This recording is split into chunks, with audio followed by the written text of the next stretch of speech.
A Tale of Two Cities by Charles Dickens. Book the Second, The Golden Thread. Chapter 9, The Gorgons' Head. It was a heavy, massive building, that chateau of Marshal the Marquis, with a large stone courtyard before it, and two stone sweeps of staircase meeting in a stone terrace before the principal door. A stony business altogether, with heavy stone balustrades and stone urns and stone flowers and stone faces of men and stone heads of lions in all directions, as if the Gorgon's Head had surveyed it when it was finished 2 centuries ago. Up the broad flight of shallow steps, Monsieur the Marquis, flambeau proceeded, went from his carriage, sufficiently disturbing the darkness to elicit loud remonstrance from an owl in the roof of the great pile of stable building away among the trees. All else was so quiet that the flambeau carried up the steps, and the other flambeau held at the great door, burnt as if they were in a close room of state instead of being in the open night air. Other sound than the owl's voice there was none, save the falling of a fountain into its stone basin, for it was one of those dark nights that hold their breath by the hour together, and then heave a long, low sigh and hold their breath again.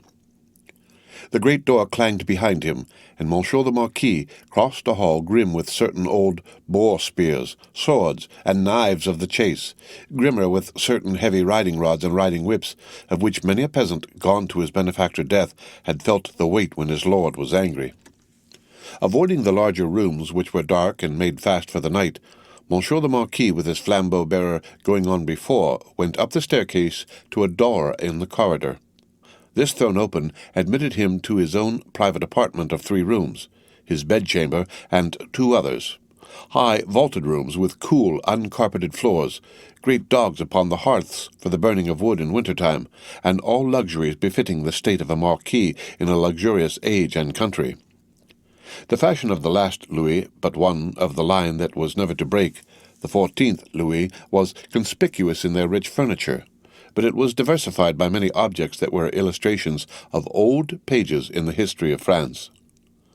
A supper table was laid for 2 in the third of the rooms, a round room in one of the chateau's 4 extinguisher-topped towers, a small, lofty room with its window wide open and the wooden jalousie blinds closed so that the dark night only showed in slight horizontal lines of black, alternating with their broad lines of stone color. "My nephew," said the Marquis, glancing at the supper preparation. "They said he was not arrived."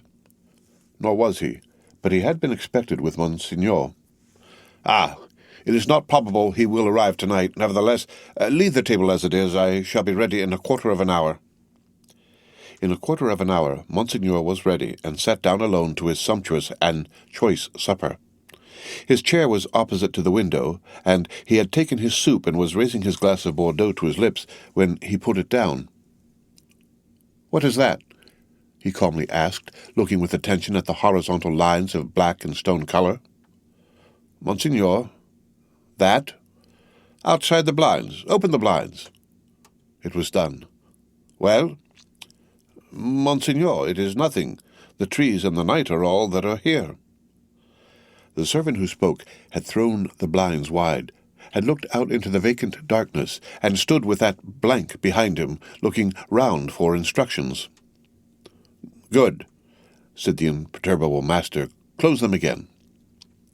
That was done too, and the Marquis went on with his supper.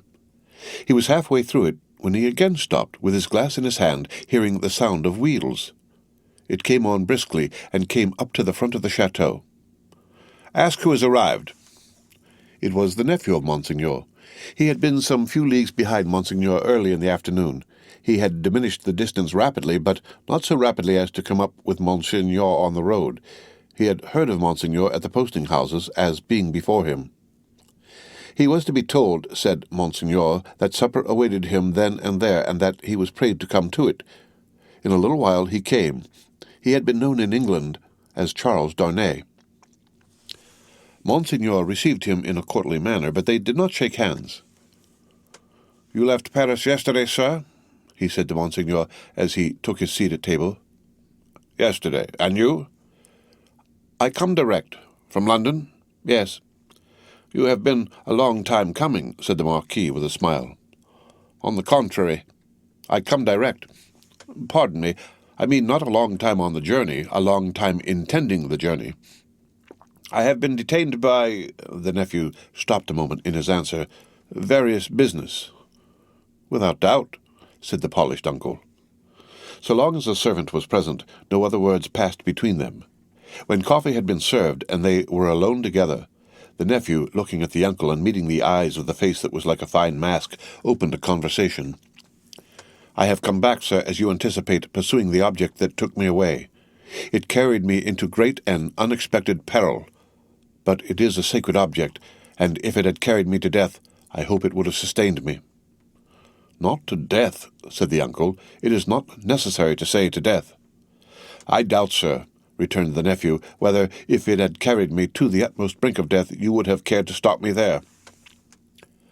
The deepened marks in the nose and the lengthening of the fine, straight lines in the cruel face looked ominous as to that. The uncle made a graceful gesture of protest which was so clearly a slight form of good breeding that it was not reassuring. "Indeed, sir," pursued the nephew, "for anything I know, you may have expressly worked to give a more suspicious appearance to the suspicious circumstances that surrounded me." No, said the uncle pleasantly. "But however that may be," resumed the nephew, glancing at him with deep distrust, "I know that your diplomacy would stop me by any means, and would know no scruple as to means." "My friend, I told you so," said the uncle, with a fine pulsation in the two marks. "Do me the favour to recall that I told you so long ago." "I recall it." "Thank you," said the Marquis, very sweetly indeed. His tone lingered in the air, almost like the tone of a musical instrument. "In effect, sir," pursued the nephew, "I believe it to be at once your bad fortune and my good fortune that has kept me out of a prison in France here." "I do not quite understand," returned the uncle, sipping his coffee. "Dare I ask you to explain?"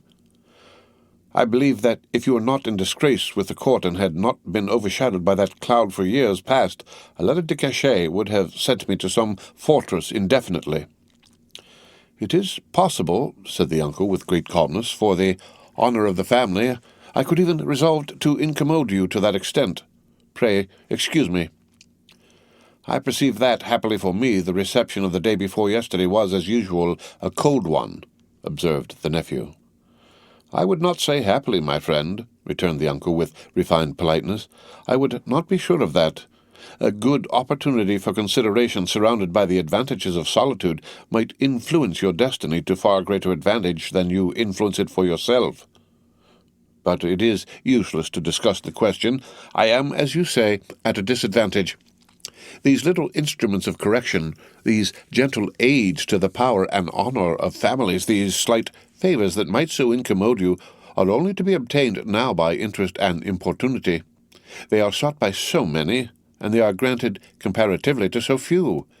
It used not to be so, but France in all such things is changed for the worse. Our not remote ancestors held the right of life and death over the surrounding vulgar. From this room many such dogs have been taken out to be hanged. In the next room, my bedroom, one fellow to our knowledge was poignarded on the spot for professing some insolent delicacy respecting his daughter. His daughter! We have lost many privileges. A new philosophy has become the mode, and the assertion of our station in these days might— I do not go so far as to say would, but might— cause us real inconvenience. All very bad, very bad." The Marquis took a gentle little pinch of snuff and shook his head, as elegantly despondent as he could becomingly be of a country still containing himself that great means of regeneration. "We have so asserted our station, both in the old time and in the modern time also," said the nephew gloomily, "that I believe our name to be more detested than any name in France." "Let us hope so," said the uncle. "Detestation of the high is the involuntary homage of the low."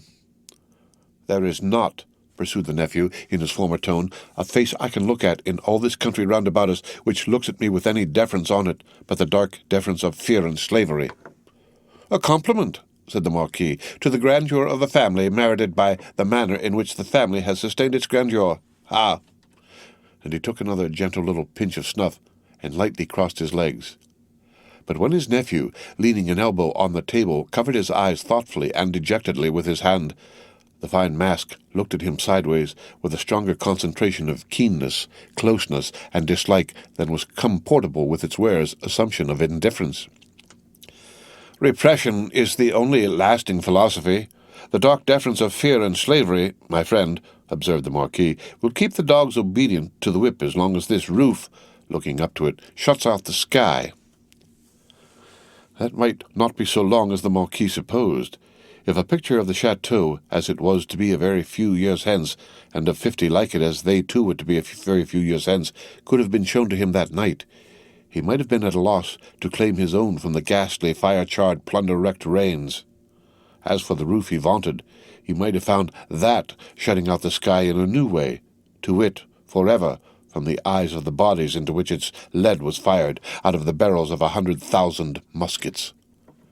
"Meanwhile," said the Marquis, "I will preserve the honour and repose of the family if you will not. But you must be fatigued. Shall we terminate our conference for the night?" "A moment more." "An hour, if you please." "Sir," said the nephew, "we have done wrong, and are reaping the fruits of wrong." "We have done wrong?" repeated the Marquis with an inquiring smile, and delicately pointing first to his nephew, then to himself. "Our family, our honourable family, whose honour is of so much account to both of us in such different ways.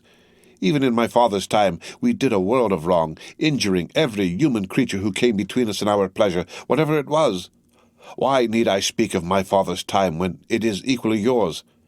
Can I separate my father's twin brother, joint inheritor, and next successor from himself?" "Death has done that," said the Marquis. "And has left me," answered the nephew, "bound to a system that is frightful to me, responsible for it, but powerless in it, seeking to execute the last request of my dear mother's lips and obey the last look of my dear mother's eyes, which implored me to have mercy and to redress, and tortured by seeking assistance and power in vain." "Seeking them from me, my nephew," said the Marquis, touching him on the breast with his forefinger. "They were now standing by the hearth. You will forever seek them in vain, be assured." Every fine, straight line in the clear whiteness of his face was cruelly, craftily, and closely compressed, while he stood looking quietly at his nephew with his snuff-box in his hand. Once again he touched him on the breast, as though his finger were the fine point of a small sword, with which, in delicate finesse, he ran him through the body, and said, "My friend, I will die perpetuating the system under which I have lived." When he had said it, he took a culminating pinch of snuff and put his box in his pocket. "Better to be a rational creature," he added then, after ringing a small bell on the table, "and accept your natural destiny. But you are lost, Monsieur Charles, I see." "This property and France are lost to me," said the nephew sadly. "I renounce them." "Are they both yours to renounce? France may be, but is the property? It is scarcely worth mentioning, but is it yet?" "I had no intentions in the words I used to claim it yet. If it passed to me from you tomorrow, which I have the vanity to hope is not probable, or 20 years hence—" "You do me too much honour," said the Marquis. "Still, I prefer that supposition. I would abandon it and live otherwise and elsewhere. It is little to relinquish. What is it but a wilderness of misery and ruin?" "Ha!" said the Marquis, glancing round the luxurious room. "To the eye it is fair enough here, but seen in its integrity under the sky and by the daylight, it is a crumbling tower of waste, mismanagement, extortion, debt, mortgage, oppression, hunger, nakedness, and suffering." "Ah!" said the Marquis again, in a well-satisfied manner. "If it ever becomes mine, it shall be put into some hands better qualified to free it slowly, if such a thing is possible, from the weight that drags it down, so that the miserable people who cannot leave it, and who have been long wrung to the last point of endurance, may in another generation suffer less. But it is not for me. There is a curse on it, and on all this land." "And you," said the uncle, "forgive my curiosity, do you, under your new philosophy, graciously intend to live?" "I must do, to live, what others of my countrymen, even with nobility at their backs, may have to do some day. Work." "In England, for example?" "Yes. The family honour, sir, is safe from me in this country. The family name can suffer from me in no other, for I bear it in no other." The ringing of the bell had caused the adjoining bedchamber to be lighted. It now shone brightly through the door of communication. The Marquis looked that way and listened for the retreating step of his valet. "England is very attractive to you, seeing how indifferently you have prospered there," he observed then, turning his calm face to his nephew with a smile. "I have already said that for my prospering there I am sensible I may be indebted to you, sir. For the rest, it is my refuge. They say, those boastful English, that it is the refuge of many. You know a compatriot who has found a refuge there? A doctor? Yes. With a daughter? Yes. Yes, said the Marquis. You are fatigued. Good night. As he bent his head in his most courtly manner, there was a secrecy in his smiling face, and he conveyed an air of mystery to those words which struck the eyes and ears of his nephew forcibly. At the same time, the thin, straight lines of the setting of the eyes, and the thin, straight lips, and the markings in the nose curved with a sarcasm that looked handsomely diabolic. "Yes," repeated the Marquis, "a doctor with a daughter. Yes, so commences the new philosophy.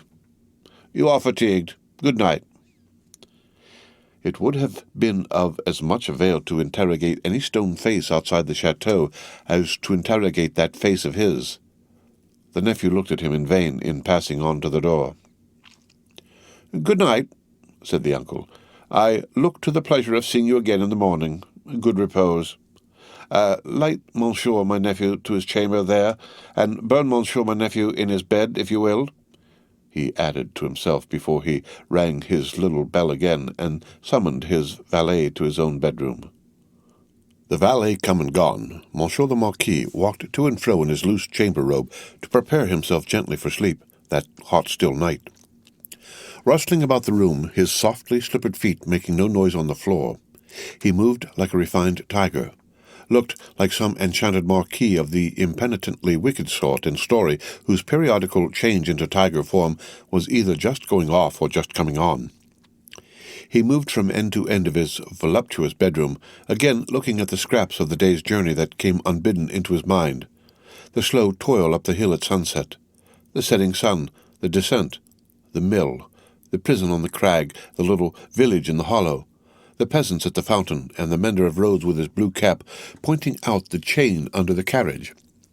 That fountain suggested the Paris fountain, the little bundle lying on the step, the women bending over it, and the tall man with his arms up crying, "Dead!"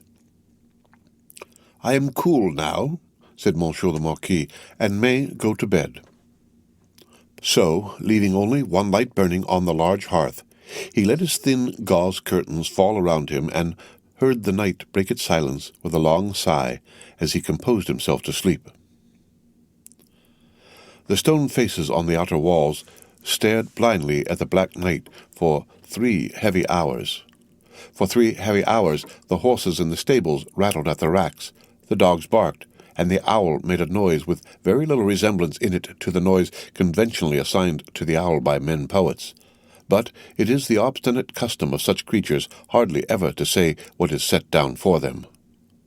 For 3 heavy hours the stone faces of the chateau, lion and human, stared blindly at the night. Dead darkness lay on all the landscape. Dead darkness added its own hush to the hushing dust on all the roads. The burial place had got to the pass that its little heaps of poor grass were undistinguishable from one another. The figure on the cross might have come down for anything that could be seen of it. In the village, taxers and taxed were fast asleep, dreaming perhaps of banquets, as the starved usually do, and of ease and rest, as the driven slave and the yoked ox may. Its lean inhabitants slept soundly and were fed and freed.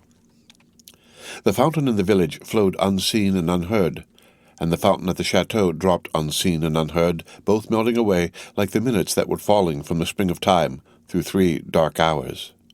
Then the grey water of both began to be ghostly in the light, and the eyes of the stone faces of the chateau were opened.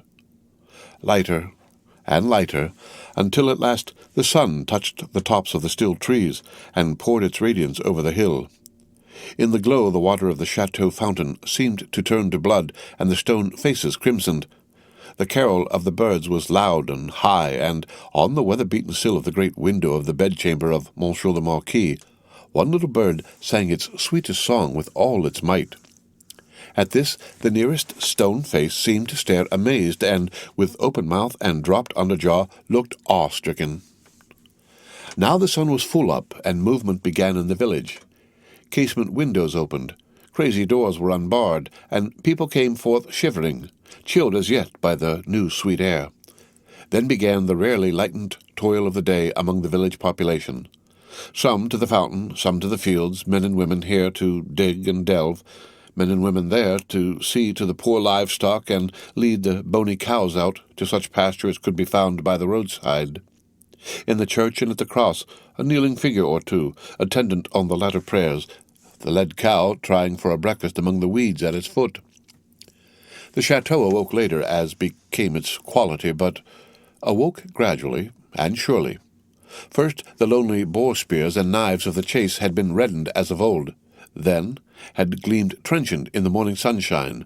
Now doors and windows were thrown open, horses in their stables looked round over their shoulders at the light and freshness pouring in at doorways, leaves sparkled and rustled at iron-grated windows, dogs pulled hard at their chains and reared impatient to be loosed.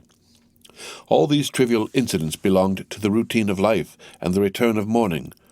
Surely not so the ringing of the great bell of the chateau, nor the running up and down the stairs, nor the hurried figures on the terrace, nor the booting and tramping here and there and everywhere, nor the quick saddling of horses and riding away. What winds conveyed this hurry to the grizzled mender of roads already at work on the hilltop beyond the village, with his day's dinner, not much to carry, lying in a bundle that it was worth no crow's while to peck at, on a heap of stones? Had the birds, carrying some grains of it to a distance, dropped one over him as they sow chance seeds? Whether or no, the mender of roads ran on the sultry morning, as if for his life, down the hill, knee-high in dust, and never stopped till he got to the fountain. All the people of the village were at the fountain, standing about in their depressed manner and whispering low, but showing no other emotions than grim curiosity and surprise. The led cows, hastily brought in and tethered to anything that would hold them, were looking stupidly on, or lying down chewing the cud of nothing particularly repaying the trouble which they had picked up in their interrupted saunter. Some of the people of the chateau, and some of those of the posting-house, and all the taxing authorities were armed, more or less, and were crowded on the other side of the little street in a purposeless way that was highly fraught with nothing. Already the mender of roads had penetrated into the midst of a group of 50 particular friends, and was smiting himself in the breast with his blue cap.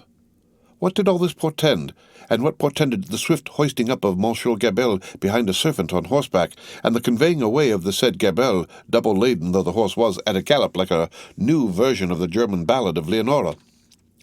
It portended that there was one stone face too many up at the chateau.